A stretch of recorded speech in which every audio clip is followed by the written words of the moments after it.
This recording is copyright. IELTS Help Now Listening Practice Tests. Test 2. In the IELTS test, you hear some recordings and you have to answer questions on them. You have time to read the instructions and questions and check your work. All recordings are played only once. Now turn to Section 1. Section 1. You will hear a telephone conversation between a man and a woman discussing a hotel reservation. First, you have some time to look at questions 1 to 6.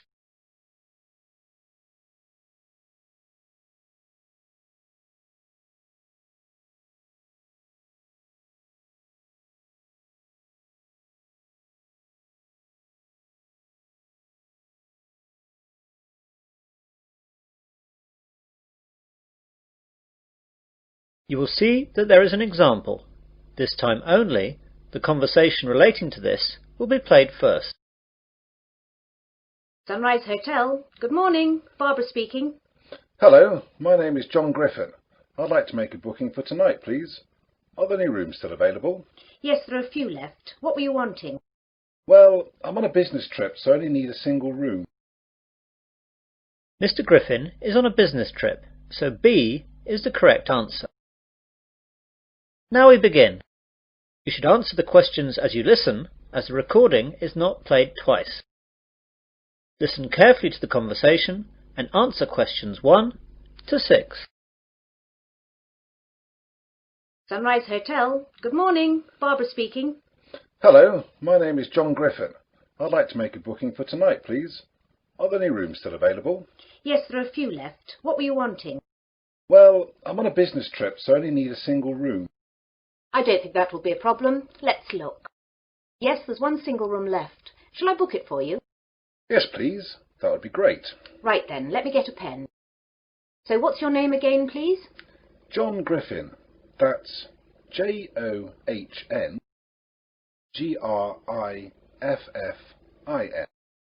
OK, I've got that down. Wait a minute. You've been here before, haven't you? Yes, that's right. I stayed with you twice before. Well, we should have your details already. Let's look at the cards. Here we are. So, John Griffin from Sydney, right? Yes, that's right. So tell me if I'm wrong. John Griffin, passport number 876374889, age 30. Yes, that's right. So it's a single room for 2 nights. Is your credit card number the same to confirm the booking? Yes, it's the same. But I want you to forward the bill to my company again, if that's okay. Oh yes, Mr. Griffin, that's no problem at all. Your company have always settled very promptly in the past. And what time can we expect you tonight, Mr. Griffin? Well, the plane lands at 9:15 p.m, so by the time I get through for the formalities, that should take about 20 minutes. I should be at your place at 10. Will the restaurant still be open at that time, as I'll be hungry? I hate plain food. I'm afraid it'll be closed by then, Mr. Griffin. Can I organise some snacks to be left in your room? A burger? Fries? Sandwiches? Yes, that would be great. How about a cheese sandwich with fries? No problem, sir. I'll see to that. Oh, the fries might be cold when you get in. Ah, yes. Just the sandwich then. No problem. Anything else, Mr. Griffin? No, that's all. Thank you. See you tonight. See you tonight, Mr. Griffin. Goodbye. Goodbye. Now you will hear a conversation between Barbara and another man, Mark. Before you hear this, you have some time to look at questions 7 to 10.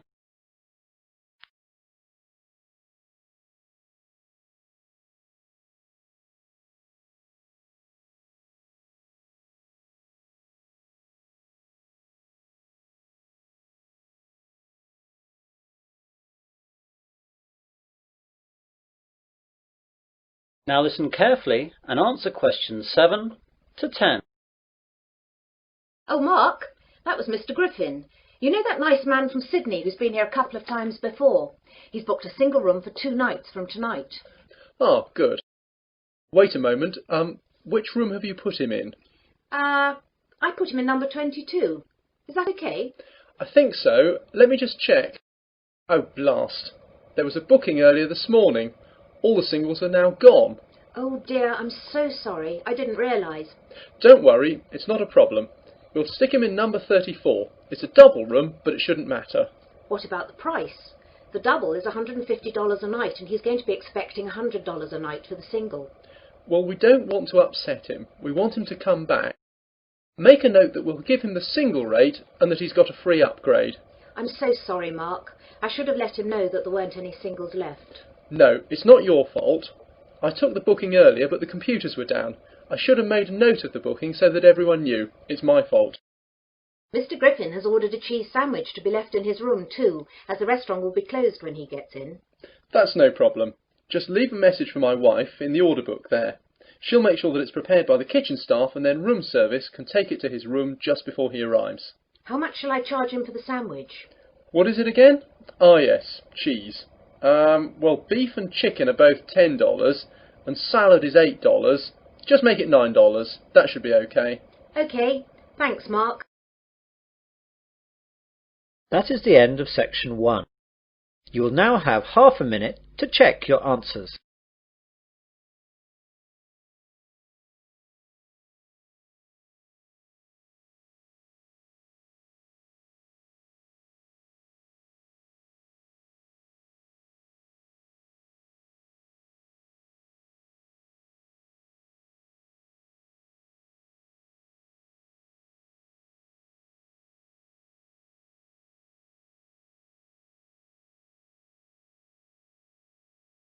Now turn to section 2. Section 2. You will hear a news broadcast on a radio station. First you have some time to look at questions 11 to 15.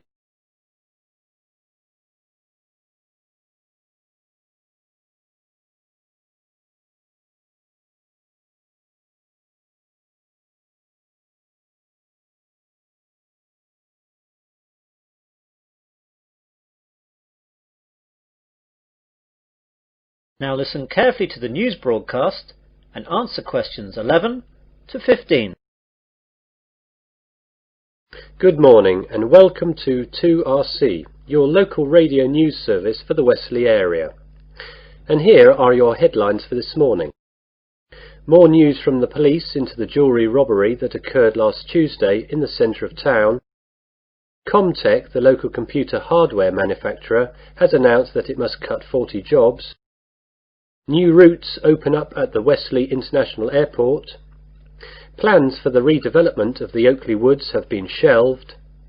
A local cricket team make it to the regional finals. And get set for a heat wave.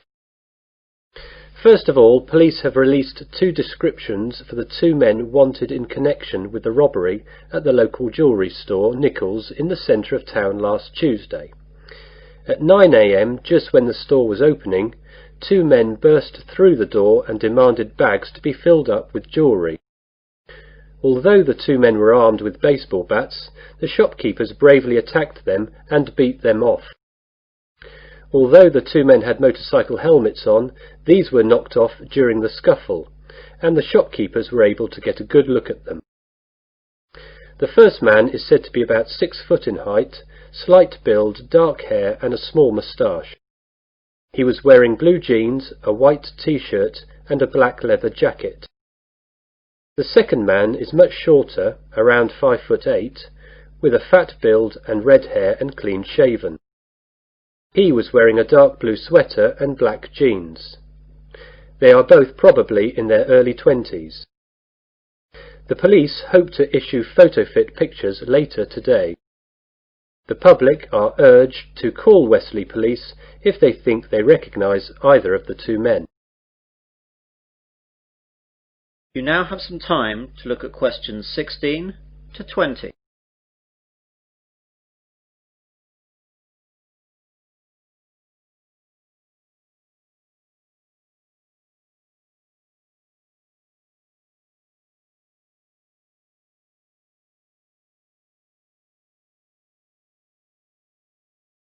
Now listen to the rest of the news broadcast and answer questions 16 to 20. Comtech last night announced that they must release 40 workers. This was blamed on a downturn in sales and increased competition. The jobs to be lost will be a mixture of early retirement offerings and a spread from all departments in the company. Westley International Airport has been awarded by Cheap Air, the new low-cost carrier, 4 new routes into Europe. The new routes will be into 4 European countries, though the details have not yet been released.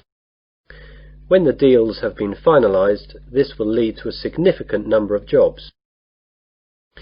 Environmentalists were delighted this morning by the news that plans by the local council to develop the Oakley Woods area have been shelved.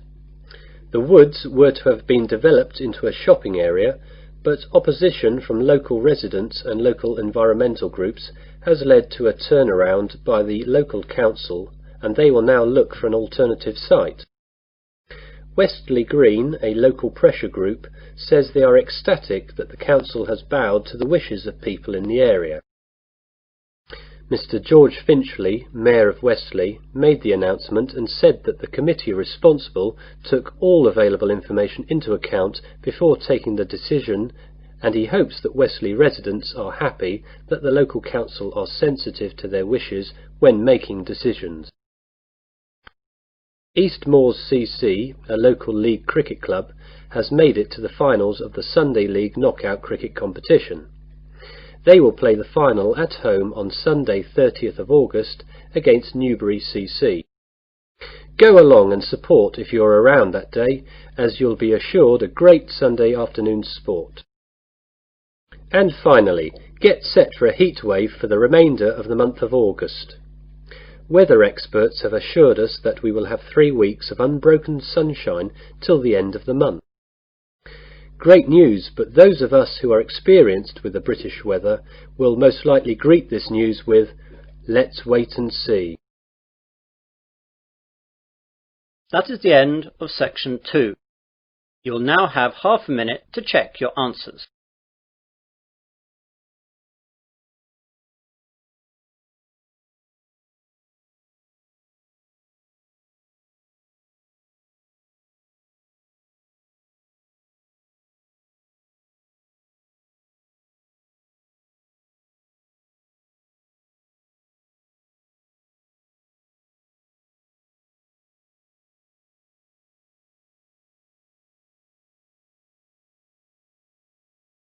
Now turn to section 3. Section 3. You'll hear an admissions tutor at a university interviewing a prospective student. First, you have some time to look at questions 21 to 26.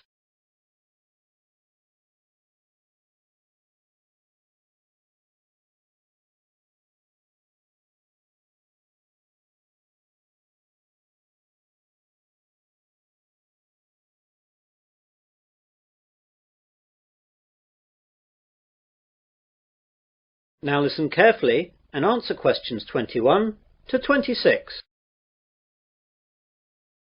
Hello there, it's Robert Johnson, isn't it? Yes, that's right. First of all, thanks for coming to this interview and thanks for applying to the engineering department of Westley University. This is a fairly informal interview where I just get to know you and find out what kind of person you are. There won't be any technical questions as we've got all your educational background from your application form. Oh, that's good. Now, I know you've applied to us to study civil engineering, so can you tell me why you chose this field? It's a mixture of reasons, really. First of all, I've always been fascinated by building things. Whenever the family was on the holiday, I would always be interested in the local bridge and all that. My father is a civil engineer too, so he'd always be able to explain things. And it was he, I suppose, who really fostered my interest. I'm lucky as well, because my best subjects at school were maths and physics, which are the ones that are particularly used for engineering. So you'll be keeping it in the family then? Yes, my brother wants to do the same thing as well, so you'll probably get an application from him in another 2 years. Great. Now then, I noticed from your application form that you took a year off between school and university. What did you do during this year? Well, I'd like to say I got plenty of work experience, but what I did was travel. I went to Australia for the year and spent the time travelling and working all around the country. At the end, I went to New Zealand and travelled around there for a couple of months. What kind of work did you do out there? It was fairly menial stuff. I delivered furniture, worked in a pub, worked in a hotel, and worked on a building site for a couple of months too. Working on a building site must have been good experience for engineering. I suppose so. I mean, it was interesting to see the brass tacks side of things. And a good engineer has to get his hands dirty, my father says. He's absolutely right as well. Now, why did you choose Wesley University to study civil engineering? Well, first of all, I know that the department has a very good reputation in this field. And before applying, I checked out the stats and saw the percentage of graduates going straight into industry was very good. Yes, we're very proud of that. I'm also very interested in mountaineering, and your campus here in the Midlands is within reasonable distance of Snowdonia, so I'll be able to go hiking at weekends when work allows. That's good. It's very important for students to have interests outside of their studies. It helps deal with the stress. I also play a lot of football, and the university runs quite a few teams in the local leagues, so I'd like to get into that. You now have some time to look at questions 27 to 30.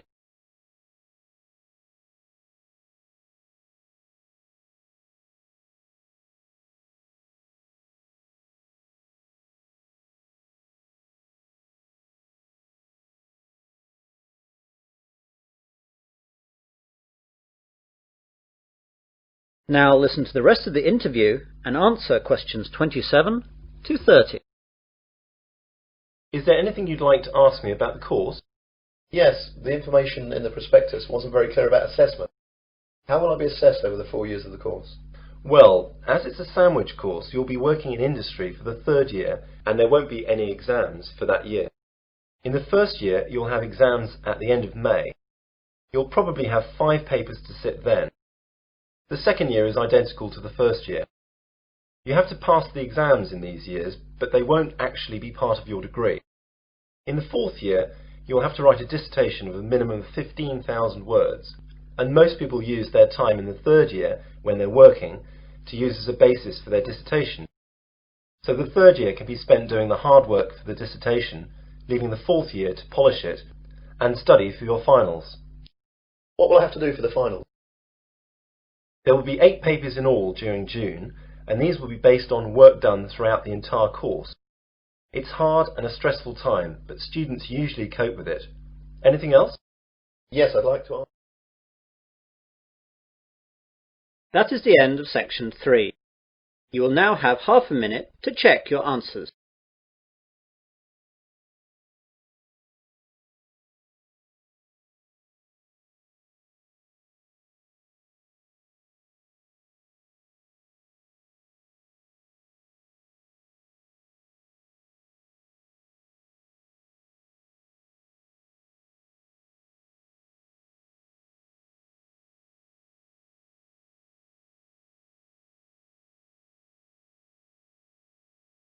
Now turn to section 4. Section 4. You will hear part of a research methods lecture. First you have some time to look at questions 31 to 40.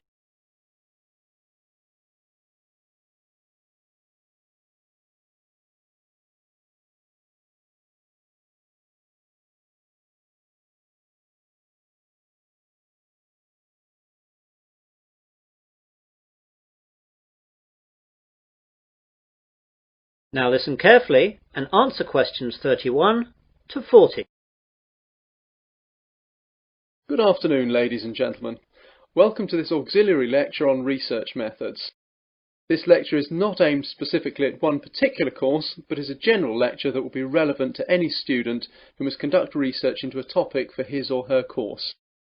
For most of you, this will be the research that you need to do in order to write your dissertation and theses. It has been said that first world societies are no longer industrial societies, but information societies. That is, our major problems and tasks no longer mainly centre on the production of goods and services necessary for survival and comfort, but rather require a prompt and accurate flow of information on preferences, needs and behaviour. This is why surveys today are regarded with so much importance. What then is a survey? Today, the word survey is used most often to describe a method of gathering information from a sample of individuals. This way, the results can be projected from the sample to the larger population. An important consideration to take at the start is to decide how large a survey to perform. The sample size required for a survey partly depends on the statistical quality needed and the size of the total population of the area in question. Even so, there is no simple rule for sample size that can be used for all surveys. Analysts, though, often find that a moderate sample size is sufficient statistically and operationally. A properly selected sample of only 1,000 individuals can reflect various characteristics of the total population, but it is not always needed to sample the entire population for your needs. I'd like now to look at some of the types of survey available to us, and the focus here will be on methods for surveying individuals and companies. Mail, telephone interview, and in-person interview surveys are the most common ways for doing this. The latter can be in offices, homes, or on the street. Mail surveys can be relatively low in cost. A decent response rate, though, is the major problem. Mail surveys can be most effective when directed at particular groups, such as subscribers to a specialised magazine or members of a professional association. Telephone interviews are an efficient method of collecting some types of data and are being used increasingly. They lend themselves particularly well to situations where timeliness is a factor and the length of the survey is limited. For students such as you, though, cost will be an issue. In-person interviews in a respondent's home or office are good when complex information is to be collected. It could involve a great deal of travelling around, though. Street interviews could also be useful as they are easy, but the sampling is not very scientific. We also need to look at the content of our surveys. Surveys can focus on opinions and attitudes, or on factual characteristics or behaviour. Many surveys combine types of question. Questions may be open-ended, such as, "Why do you feel that way?" or closed, such as, "Do you approve or disapprove?" The questionnaire may be very brief, a few questions taking 5 minutes or fewer, or it can be quite long, requiring an hour or more of the respondent's time. Also, because changes in attitudes or behaviour cannot be reliably ascertained from a single interview, some surveys employ a panel design, in which the same respondents are interviewed on 2 or more occasions. There are also certain ethics to be looked at in conducting surveys. Some of you will see that the information that you will compile is of value to companies operating in that particular sector. Therefore, you must always bear in mind a few guidelines. Surveys should be carried out solely to develop statistical information about a subject. They should not be designed to produce predetermined results or as a ruse for marketing and similar activities.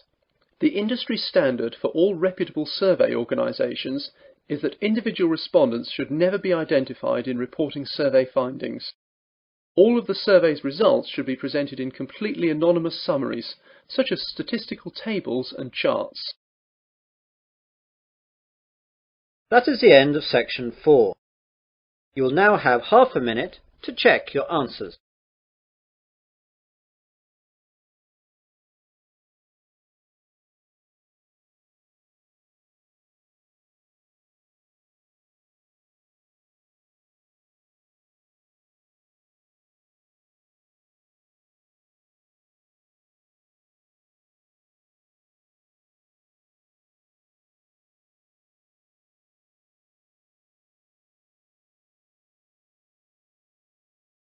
That is the end of listening test 2.